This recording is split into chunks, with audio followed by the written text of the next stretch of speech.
Hello everyone, मैं ममतेश गुप्ता। आज देखेंगे 6 क्लास एनसीईआरटी चैप्टर 3 का चैप्टर है पृथ्वी की गतियां, और इसका हमने एक पार्ट पहले कंप्लीट कर चुका है और ये आज दूसरा पार्ट है। ठीक है, तो पहले पार्ट में हमने पढ़ा था घूर्णन गति और परिभ्रमण गति। ठीक है, उसी का हम आगे पढ़ रहे हैं परिभ्रमण गति में।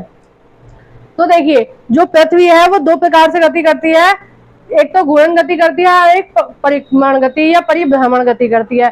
तो जो परिभ्रमण गति है वो सूर्य का जो चक्कर लगाती है, ये सूर्य है और ये पृथ्वी है, ये जो सूर्य का जो चक्कर लगाती है उसको बोलते हैं परिक्रमण गति या परिभ्रमण गति।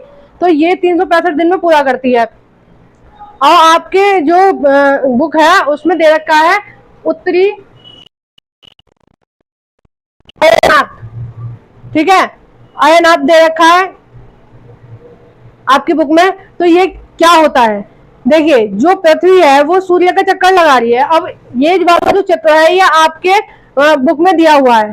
पहला हम इस चित्र से देखते हैं कि ये सूर्य है, जब पृथ्वी इधर आ रही है, फिर पृथ्वी इधर आ रही है, फिर पृथ्वी इधर आ रही है, फिर पृथ्वी इधर आ रही है, क्योंकि जो पृथ्वी है वो सूर्य का चारों तरफ से चक्कर लगाती है। ठीक है, अब देखते हैं उत्तरी अयनात। उत्तरी अयनात जो होता है वो होता है 21 जून। तो 21 जून क्या होता है, 21 जून को जो सूर्य की किरणें हैं वो पृथ्वी पर बिल्कुल सूर्य की जो किरणें हैं वो कर्क रेखा पर एकदम सीधी पड़ती हैं। ठीक है, वो किस पर सीधी पड़ती हैं, कर्क रेखा पर। अब देखिए जो कर्क रेखा है वो हमारी पृथ्वी पर कहाँ है, 23.5 डिग्री उत्तरी गोलार्ध में। ठीक है, गोलार्ध का मतलब समझ रहे हो। देखिए ये जो बीच में है ये 0 डिग्री है, ये क्या है 0 डिग्री, और 0 डिग्री को क्या बोलते हैं हम, विषुवत। ठीक है, तो विषुवत जो जहां ये जो भूमध्य रेखा है, जहां इक्वेटर है, जहां 0 डिग्री अक्षांश है, ये तीनों एक ही है। ठीक है, इसको हम 0 डिग्री भी बोलते हैं, विषुवत भी बोलते हैं और भूमध्य रेखा भी बोलते हैं। तो ये जो पृथ्वी के बीचों बीच खींची गई है 0 डिग्री अक्षांश पर, तो इसके 23 डिग्री उत्तर में कर्क रेखा है और 23 डिग्री दक्षिण में इसके मकर रेखा है। तो हम कर्क रेखा की बात कर रहे हैं, है ना। तो कर्क रेखा कहाँ है, अब देखिए ये जो है ये इक्वेटर है, 0 डिग्री है, तो इसके ऊपर वाली साइड में उत्तरी गोलार्ध बोलेंगे और नीचे वाली साइड में हम दक्षिणी गोलार्ध बोलेंगे। ठीक है, ये इक्वेटर है, इक्वेटर के ऊपर वाले में हम क्या बोलेंगे, उत्तरी गोलार्ध, और इक्वेटर के नीचे वाले में क्या बोलेंगे हम, दक्षिणी गोलार्ध। तो हमारी जो कर्क रेखा है वो उत्तरी गोलार्ध में है। कर्क रेखा किसमें है, उत्तरी गोलार्ध में।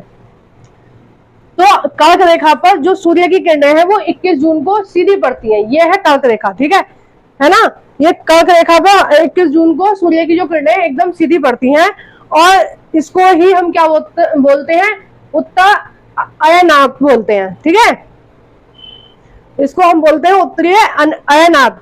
तो आपको समझ आ गया उत्तरीय अयनात क्या होता है, जब सूर्य की जो किरणें हैं वो कर्क रेखा पर सीधी पड़ती हैं। कब पड़ती हैं, 21 जून को। कर्क रेखा हमारे भी देश से गुजरती है, भारत से, तो इसलिए जो हमारे यहाँ गर्मी पड़ती है, गर्मी जो बिल्कुल चरम पर होती है वो कब होती है, 21 जून को। ठीक है, क्योंकि 21 जून को सबसे ज्यादा हमारे यहाँ गर्मी पड़ती है, क्योंकि सूर्य की जो किरणें हैं वो कर्क रेखा पर सीधी पड़ती है। अगर आपको ये वाला मैप भी दिख रहा होगा तो ये जो है ये कर्क रेखा है। ठीक है, ये एक मिनट और दिखा देती हूँ आपको, ये जो है ये कर्क रेखा है, और कर्क रेखा भारत के बीचों बीच से गुजरती है, और 21 जून को यहाँ क्या होता है, सीधी पड़ती है सूर्य की किरणें, और इसको हम क्या बोलते हैं, उत्तरी अयनात। तो उत्तरी जो अयनात है इसमें क्या होता है कि जो हमारी पृथ्वी है वो अपने अक्ष से थोड़ी सी झुकी हुई है। ठीक है, अपने अक्ष से क्या है, थोड़ी सी झुकी हुई है, सीधी नहीं घूमती है, वो क्या थोड़ी सी झुकी हुई घूमती है। जब वो थोड़ी सी झुकी हुई घूम रही है तो जो उत्तरी ध्रुव है, ठीक है, ऊपर वाला जो ध्रुव है वो उधर से सूर्य का जो प्रकाश है वो बिल्कुल सीधा पड़ रहा है इधर की तरफ। ठीक है, तो इधर क्या होगा, इधर 6 महीने दिन रहेगा। इधर कितने महीने दिन रहेगा, 6 महीने दिन, क्योंकि जो वो है ध्रुव वो सूर्य की तरफ झुका हुआ होता है ना। उत्तरी अयनात में क्या होता है, जो ध्रुव होता है वो सूर्य की तरफ झुका हुआ होता है। तो इधर क्या पड़ती है, गर्मी पड़ती है 21 जून के आसपास, क्योंकि सूर्य की किरणें 21 जून को पृथ्वी कर्क रेखा पर सीधी पड़ती हैं। अब देखते हैं दक्षिणी अयनात। दक्षिणी अयनात क्या होता है कि 21 जून को तो इस पर कर्क रेखा पर सीधी पड़ रही है, लेकिन 23 दिसंबर जो होता है, 23 दिसंबर को दक्षिणी गोलार्ध में जो मकर रेखा है ना, दक्षिणी गोलार्ध में जो मकर रेखा है, 23.5 डिग्री दक्षिण में जो मकर रेखा है, उस पर सूर्य की किरणें सीधी पड़ती हैं। अब देखिए, जब सूर्य की किरणें 21 जून को कर्क रेखा पर सीधी पड़ रही थी, तो उत्तरी गोलार्ध में के उत्तरी ध्रुव में, उत्तरी ध्रुव में मतलब यहाँ क्या हो रहा था, 6 महीने का दिन हो रहा था, क्योंकि पृथ्वी अपने अक्ष से झुकी हुई है। ठीक है, तो क्या हो रहा था, 6 महीने का दिन, और फिर नीचे क्या हो रहा था, 6 महीने की रात। लेकिन इसका अपोजिट होता है 21 जून को, तो ये कंडीशन होती है कि 6 महीने का दिन ऊपर होता है, ठीक है, और रात होती है इधर। ठीक है, क्योंकि जो पृथ्वी गोल है उसका एक ही फेस दिखेगा सूर्य के सामने, तो जब वो उत्तरी ध्रुव जब उसको सूर्य के सामने है, तो वहां 6 महीने का दिन रहेगा, और फिर देखिए 6 महीने की रात कहाँ होती है, इधर दक्षिणी गोलार्ध में। अब इसका जस्ट अपोजिट होता है 22 दिसंबर को। 22 दिसंबर को क्या होता है, जो 23.5 डिग्री दक्षिण में है मकर रेखा, सूर्य की जो किरणें हैं वो इस पे सीधी पड़ती हैं। ठीक है, क्योंकि जो पृथ्वी है वो झुकी हुई है, तो 21 जून को वो उत्तरी गोलार्ध की तरफ, उत्तरी ध्रुव की तरफ झुकी हुई थी। लेकिन जैसे ही 22 दिसंबर आता है, तो जो पृथ्वी है वो धीरे धीरे क्या होता है, उसका दक्षिणी ध्रुव झुका हुआ होता है सूर्य के सामने। ठीक है, पहले सूर्य के सामने क्या झुक रहा था, उत्तरी ध्रुव, और अब क्या झुक रहा है, दक्षिणी ध्रुव। ठीक है ना, क्योंकि पृथ्वी गोल गोल अपने आप में भी तो घूमती है ना, सूर्य का भी चक्कर लग रही है, अपने आप में भी घूम रही है। तो जो दक्षिणी अयनात है वो मकर रेखा पर जब सूर्य की किरणें 22 दिसंबर को सीधी पड़ती हैं, तो दक्षिणी अयनात होता है। और देखिए, जो क्रिसमस का त्योहार है वो ऑस्ट्रेलिया में गर्मियों में मनाया जाता है। अब भाई दिसंबर में हमारे यहाँ कड़ाके की ठंड पड़ रही होती है, 22 दिसंबर के आसपास तो ठीक ठाक ठंड होती है, सबके स्वेटर निकल ही आते हैं, है ना, और रूम हीटर भी चलने लगते हैं कई बार, तो इतनी ज्यादा ठंड होती है। और जब आप कह रहे हैं कि ऑस्ट्रेलिया में जो त्योहार बनाया जाता है वो गर्मियों में बनाया जाता है, तो हमारे यहाँ इतनी ठंड पड़ रही है, वहां इतनी गर्मी क्यों पड़ रही है? क्योंकि जो 22 दिसंबर है वहां पर सूर्य की किरणें यहाँ सीधी पड़ रही हैं, तो यहाँ क्या हो रहा है, यहाँ गर्मी हो रही है। और फिर जब इस वाली रेखा पर सीधी पड़ रही है, तो यहाँ भी तो पड़ेंगी ना सूर्य की किरणें। तो ये जो दक्षिणी ध्रुव है ये सूर्य की तरफ झुका हुआ होता है, और यहाँ क्या होता है, यहाँ 6 महीने की दिन होता है, और इसके अपोजिट यहाँ क्या हो जाएगा, रात। जब ये चीज सूर्य की तरफ झुकी हुई है, यहाँ दिन हो रहा है 6 महीने का, तो अपोजिट में तो रात ही होगी ना, है ना। तो फिर क्या होता है, उत्तरी ध्रुव में यहाँ रात हो जाती है। देखिए, यही चीज इस चित्र में समझाई गई है। इस चित्र में आपको ठीक से समझ में नहीं आता, क्योंकि ये चित्र तो आपकी बुक में भी बना हुआ है, बुक में से भी देख के पढ़ सकते हैं, लेकिन मैंने आपको अच्छे से समझाने के लिए इसलिए आपको यहाँ मैप में समझाया है। देखो, ये इस चित्र में भी यही बात कही गई है। ये सूर्य है, सूर्य की जो किरणें हैं वो 22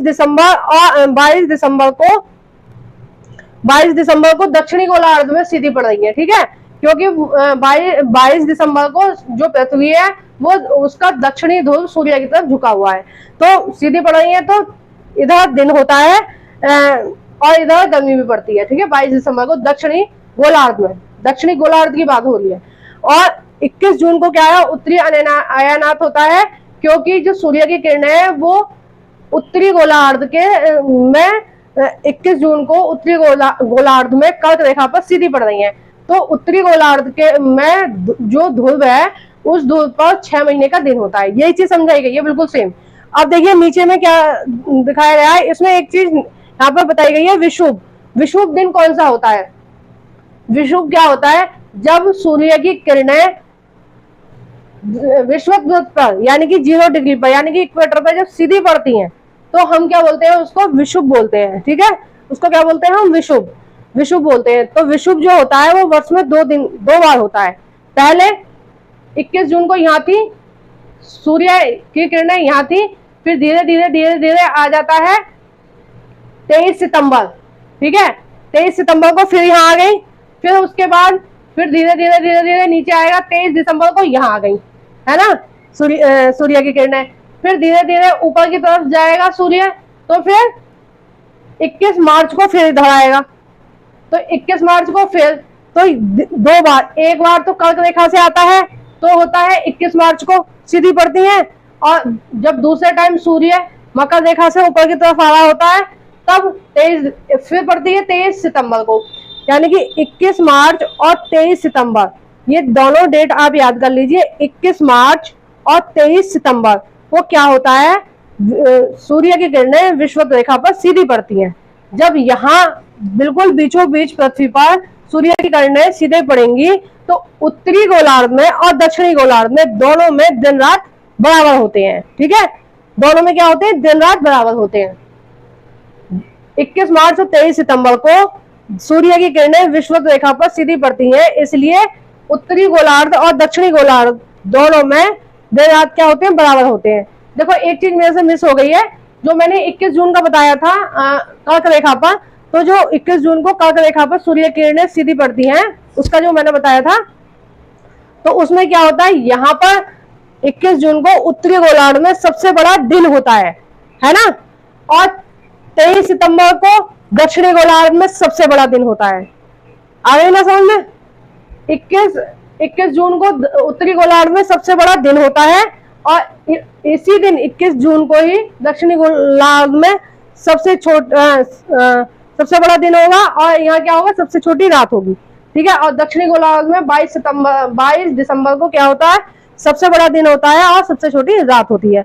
जबकि 21 मार्च और 23 सितंबर को क्या होता है, दिन रात दोनों गोलार्ध में बराबर होते हैं, क्योंकि सूर्य की जो किरणें हैं वो पृथ्वी के बीचों बीच खिंची हुई एक रेखा, जिसका नाम है विषुवत रेखा या 0 डिग्री अक्षांश, उस पर सीधी पड़ती है।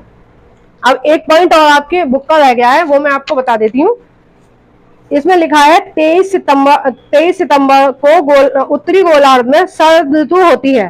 ठीक है, शरद ऋतु कौन सी होती है, अब मैं अपने यहाँ भारत के हिसाब से बता रही हूँ कि शरद ऋतु जो होती है हमारे भारत में, वो जब गर्मियां खत्म हो रही होती हैं और सर्दियां शुरू हो रही होती हैं, वो जो एक महीने का टाइम होता है, एक सवा महीने का जो टाइम होता है, उसको हम शरद ऋतु बोलते हैं। ठीक है, 23 सितंबर को उत्तरी गोलार्ध में शरद ऋतु होती है ना, जबकि दक्षिणी गोलार्ध में वसंत ऋतु होती है।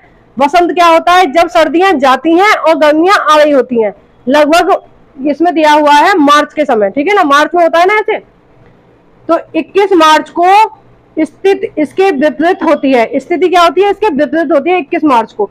21 मार्च को क्या विपरीत होता है, जब उत्तरी गोलार्ध में वसंत ऋतु तथा दक्षिणी गोलार्ध में शरद ऋतु होती है। अब आई होप मैंने आपको समझाने की कोशिश की और आपको समझ में आ गया होगा। अगर एक आध पॉइंट कोई आपको समझ में नहीं आया है तो आप इस वीडियो को दोबारा देख लेना और एक बार अपनी एनसीईआरटी बुक में भी देख लेना। बिल्कुल मैंने उसी से लेके आपको ये समझाने की कोशिश की है। आई होप कि आपको समझ में आ गया होगा। इसी तरह की और वीडियोस के लिए सब्सक्राइब करें मेरा channel NCERT Mamtesh Gupta. Like भी कर दिया करो, कमेंट भी कर दिया करो, और चैनल पर नए हो तो चैनल को सब्सक्राइब भी कर दिया करो।